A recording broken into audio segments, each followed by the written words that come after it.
Hello friends, welcome to my YouTube channel. Please guys, if this is your first time of stopping by, you are very much welcome.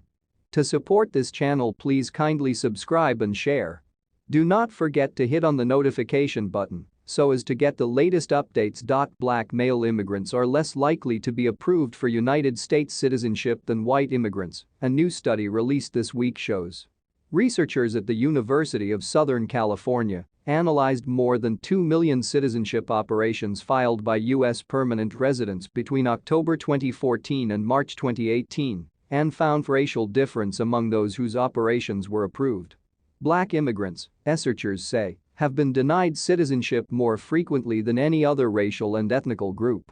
About 94% of white women and about 92% of white men were approved for U.S. citizenship, while black men and women entered an approval standing at or below 90%, the study shows. Black Muslim immigrants also had lower approval conditions at around 86%.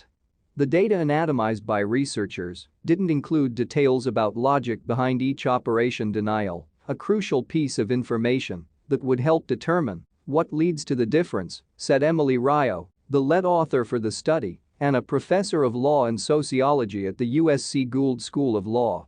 CNN reached out to U.S. Citizenship and Immigration Services for comment on the study's findings.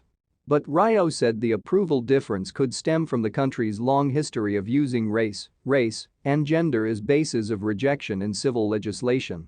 Discriminative bills linked to citizenship began hundreds of years ago with the Naturalization Act of 1790, the authors wrote. The act, which was the first law to define eligibility for naturalization, limited citizenship to only free white immigrants who had lived in the country for at least 2 times.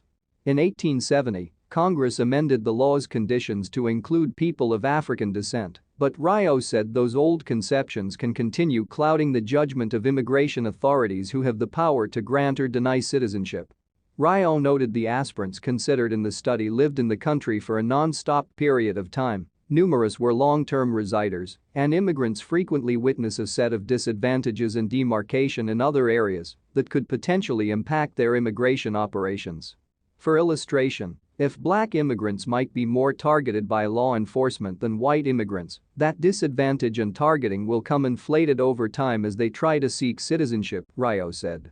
The study was published days after lawyers across the country held a Black Immigrant Advocacy Day of Action last week. Nicole Morgan, an associate attorney at the Texas-grounded nonprofit Races, said anti-black racism is as hardwired in the U.S. immigration system as in the rest of America's culture and society. As a black person and an immigration attorney who works inside detention centers, I know that black immigrants are being brutalized, animalized, and rendered unnoticeable by the system, Morgan said in a statement. Structural inequalities in the broader system, beyond immigration, can really have these kinds of ripple goods that we might not see until they enter the immigration system, Ryo added.